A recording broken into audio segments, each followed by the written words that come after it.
Saya sebagai manusia mungkin atas nama hati saya sering tidak ikhlas. Tapi atas nama ilmu itu saya ikhlas terus. Nggak pernah tidak ikhlas atas nama ilmu. Saya beri contoh, sampai aku pengen ikhlas permanen. Meskipun aku sepotonganmu ya ikhlas, tapi ini latihan, jenenge latihan. Nah ini saya beri contoh, nanti setelah pulang ngaji ini pasti ikhlas. Secara ilmu paling enggak. Ya saya ulang lagi secara hati, roh hati, banyak kepentingan lah jenenge hati. Lama sekali kita ikhlas mengatakan ini putih, ya kan? Kertas ini putih apa hitam? Putih. Kamu ikhlas gak? Ikhlas kan? Gak ada yang bayar kan? Kamu mengatakan putih kan gak tak bayar. Terus peci saya ini orang pasti sepakat ini hitam. Dan lama sekali orang mengatakan ini hitam tanpa ada yang gaji. Nah kenapa kita ikhlas? Karena memang faktanya ini putih, sehingga kita katakan putih. Peci hitam faktanya juga hitam, sehingga kita katakan. Pertanyaannya kenapa ketika Allah kamu katakan Tuhan, kamu udah ikhlas.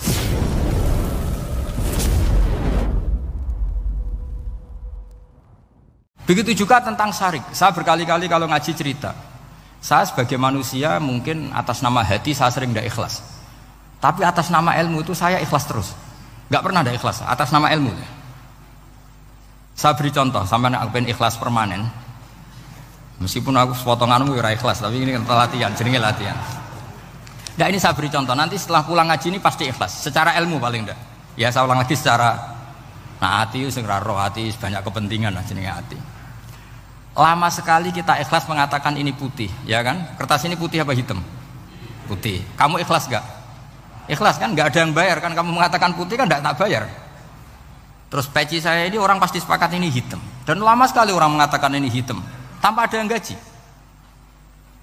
Nah kenapa kita ikhlas? Karena memang faktanya ini putih, sehingga kita katakan putih. Peci hitam faktanya juga hitam, sehingga kita katakan. Pertanyaannya kenapa ketika Allah kamu katakan Tuhan, kamu udah ikhlas? Padahal kamu mengatakan ini putih-putih gak ada yang gaji juga mau. Alasannya apa? Karena ini fakta. Gitu. Sekarang Allah Tuhan itu fakta apa enggak? Fakta. Loh kenapa untuk mengatakan Allah Tuhan kamu nunggu opah? Lho iku ngawur tau ora cara ilmu. Mboten ngawur mboten. Ngawur kan? Harusnya kalau mengatakan fakta itu yang ikhlas. Putih kita katakan putih, hitam kita katakan hitam, meskipun nggak ada yang bayar. Nah itu ilmu. Maka kalau kita dengan ilmu nyembah Allah mesti ikhlas. Ya Allah memang kau Tuhan ya tak sembah. Atas nama ilmu loh, saya ulang lagi, atas nama. Tapi kalau atas nama hati, Gusti nggih nyembah lah Gusti nyuwun opah lah kula niku kan. Maksudnya ku yo piye no, dadi ribet. Makanya di bab fakta itu Allah ngendikan waman azlamu mimman abadani li jannatin aw narin. Laulam akhluq jannatan wala naron alam akun ahlan al-uto'ah. Siapa yang lebih zalim ketimbang orang yang menyembah saya yang karena takut surga atau ingin masuk surga atau takut neraka. Andaikan saya sebagai Tuhan tidak menciptakan surga atau neraka, apa terus saya tidak dituhankan? Umpama pangeran raga swarga neraka tetap pangeran tora. Tetap pangeran kan? Jadi ilmu itu beda dengan rasa. Ilmu itu pasti objektif. Nah, dulu saya ulang lagi, orang kafir itu dijak begitu itu mau. Sehingga ketika mereka Islam hari pertama saat itu juga langsung ikhlas karena logikanya permanen. Saya beri contoh ya. Orang kafir itu kan pernah nganggap fungsi Lata, Uzza, Hubal, Manat itu setingkat sama Allah. Padahal mereka oleh mereka dianggap syarik, dianggap setara, dianggap mitra, dianggap sederajat dengan Allah. Sehingga mereka diceritakan Allah balhum qaumu ya'dilun. Mereka komunitas kaum yang menyamakan selain Allah dengan Allah. Padahal gak mungkin kan, selain Allah setara dengan Allah kan gak mungkin. Iku dulu lan nerangno kangelane sak boleh. Cara gurune kuwi. Iki gurune Kanjeng Nabi Muhammad sallallahu alaihi wasallam. Iku nerangkan sekali itu orang kafir paham semua dan semuanya masuk Islam. Itu hebatnya bayinah hatta ta'tiyahumul bayin. Nabi cara nerangkan diajari Allah begini. Misalnya saya kerja keras, kemudian beli Innova. Ya atau adol warisan beli Innova. Kemungkinannya kan kerja keras atau warisan. Utawa ngerayu mertua kelar tuku Innova, kemungkinan itu sing rodok dake itu jalur pintas ngerayu mertua lewat bojone maksudnya semacam-macam lah. Apapun itu ciri khas pemilik itu nggak ingin orang lain itu setara dengan dia.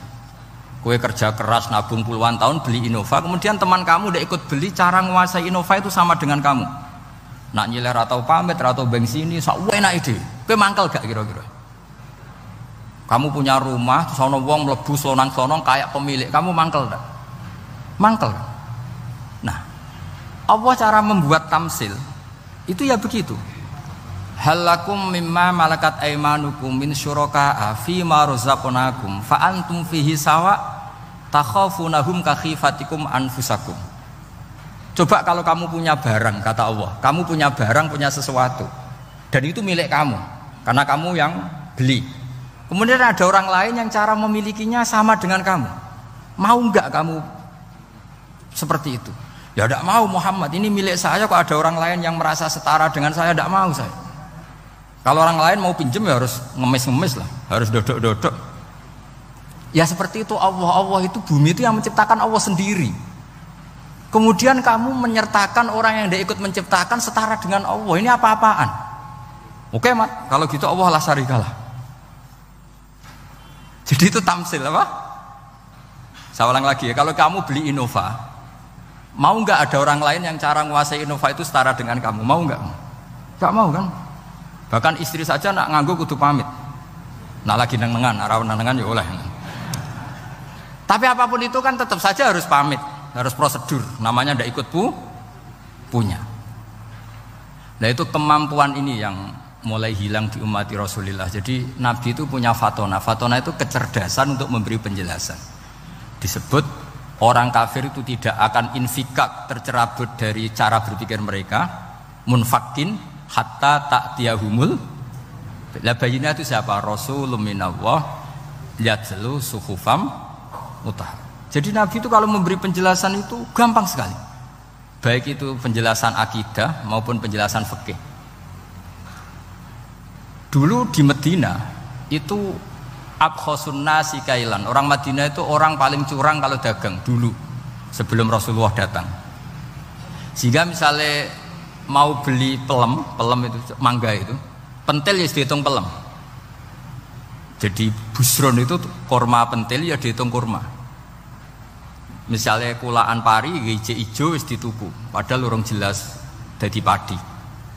Lah nanti kalau kena badai angin ya sudah, apa itu uang itu gak kembali. Ketika Rasulullah datang, Nabi mau tanya, "Cung tuku apa?" Tumbas pelem. Sekarang satu pohon pelem dituku 2 juta, itu rego pelem ta rego pentil? Mbak sampean jawab ya. Pentil kan gak ono regane, sakmene niku. Ndak ketika dibayar 2 juta itu rego pentil apa rego pelem? Pentil lho mboten. Ketika pentil sakmene dituku 2 juta satu pohon itu rego pelem ta rego pentil? Pelem kan? Sekarang faktanya pentil apa pelem? Pentil. Makanya Nabi terus tanya, "Kul ara'aitum in mana'awahu as-samrah fabima yastakhilu ahadukum mala akhi." Banyak tak apa loh hadis-hadis. Andai kan nanti pentil ini kena angin, kemudian 2 juta itu bayari apa coba? Diarani bayari pelem rantuk pelem, dibayari pentil kok regane 2 juta wong dipangan yo ora kena. Akhirnya wong Madinah sadar betapa buruknya sistem perdagangan mereka. Wong pentil kok diregani 2 juta. Semenjak itu ada fikih boleh jual pentil itu ba'da budui sholahiyah, setelah jelas-jelas jadi pelem. Paham ya? Dan Nabi cara nerangkan gampang, fabima yastakhillu ahadukum mala akhi. Lalu alasan halal itu apa? Kamu mengambil uang 2 juta atas nama apa? Atas nama pelem ya Rasul, di peleme. Atas nama pentil, mosok pentil regane 2 juta. Jadi akhirnya orang Madinah sadar semenjak itu tidak jual buah-buahan qabla budui sholahiyah, sebelum kelihatan berstatus napa? Samroh buah. Jadi Nabi itu orang yang kalau menjelaskan itu gampang sekali. Dulu itu Nabi pernah dibully orang Bedui. Nabi pernah ngendikan la adwa wala tiyarata wala hamah, tidak ada penyakit menular. Ya ada orang Bedui itu iseng. Iseng itu ya iseng. Ada unta gudiken dijejero unta waras. Akhirnya sing waras melok gudiken. Si Bedui ya rada kurang ajar. Rasulullah ditimbali, ya rada kacau ngene. Alhamdulillah gak wong kudus. Ya Rasulullah, katanya engkau tidak ada penyakit menular. Ini onta ini tidak gudikan, tak jejeri yang gudikan ikut gudikan. Terus Nabi banget pinter ya. Dikira Nabi itu kan kalah ya. Nabi jawabannya enak. Faman a'dal awwala. Semua rawi membaca al awwala. Mongko te sapa ada maringi nular sapa man al awwala sing pertama. Ya nek iki jarimu ketularan iki, lha iki ketularan sapa? Sing pertama gudiken. Wah iku asli, lah ya maksudku ya sing iki. Jadi Nabi itu gak pernah kalah kalau argumentasi. Nah sekarang banyak umatnya Nabi, tambah soleh itu tambah rapati iso mikir biasanya. Makanya Mbah Mun terkenal bikin jargon zada khuzuan zada jalan ini. Karena kemampuan fatona itu juga harus diwaris. Saya beri contoh, ini ngaji hujah, ini masih ngaji tentang Quran. Biar kamu tahu kualitas Quran itu mukjiz betul. Ini tak bacakan dua kitab yang permanen itu Bukhari. Saya bawa usul fikih yang dikarang Abu Bakar Al-Baqilani, gurunya Imam Haromen. Jadi mbah gurunya Imam Ghazali. Imam Ghazali ngaji Imam Haromen. Imam Haromen ngaji namanya Syekh Abu Bakar Al-Baqilani. Itu orang top, orang terkenal sekali. Itu ngarang kitab namanya I'jazul Quran, itu yang dipakai hampir semua ulama itu. Saya pernah belajar itu pas musim haji. Saking sakralnya kitab itu tak baca berkali-kali pas musim haji, I'jazul Quran. Orang kafir itu kan otaknya sudah error, tapi kandanannya angel. Dan itu kalau kita salah ngelola argumen itu bisa kalah ya. Saya beri contoh ya. Ketika Nabi Musa memaklumatkan sebagai nabi, itu Fir'aun tanya, "Wama Rabbul Alamin?" Lalu Tuhan Rabbul Alamin itu siapa? Jawabnya Musa ge normatif, Rabbus samawati wal ard, yang nuhani langit dan bumi. Fir'aun enak aja, gampang. Ma'alim tulakum min ilahin ghairi. Saya jalan-jalan kemana-mana yang dituhankan di bumi saya, berarti ya saya Tuhan. Soal kemungkinan Tuhan di langit, terus Haman dipanggil. Haman itu arsitekturnya Fir'aun. Ya Haman ibnili sorkhal la'ali abluhul asbab as-samawati fa'attali'a ila ilahi Musa. Haman, bikinkan piramida yang tinggi supaya saya bisa melihat Fir'aun. Tuhannya siapa? Musa. Wa inni la'adzunuhu kadziba. Diulang beberapa ayat. Ada wa inni la'adzunuhu minal kadzibin, itu ada beberapa ayat malah. Musa kan kaget. Oh ini nak piramida dadi Fir'aun munggah mesti ra roh pangeran. Wong sing aku nabi ora tau roh langsung apa santri ta barang ora roh.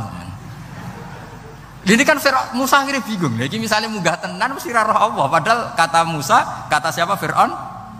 Ibnili sorkhal la'ali abluhul asbab as-samawati fa'attali'a ila ilahi Musa. Kemudian saya bisa melihat Tuhannya siapa? Musa.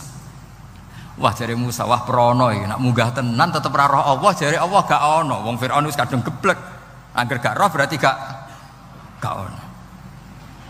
Apa yang dilakukan Nabi Musa? Beralih argumen. Saya ulang lagi, beralih argumen. Ya sudah, definisinya tidak seperti itu. Tuhan definisinya tak rubah. Rabbukum wa rabbu abaikumul awalin. Sing mengerani buyutem. Wah, itu langsung sak majelis separuh itu iman.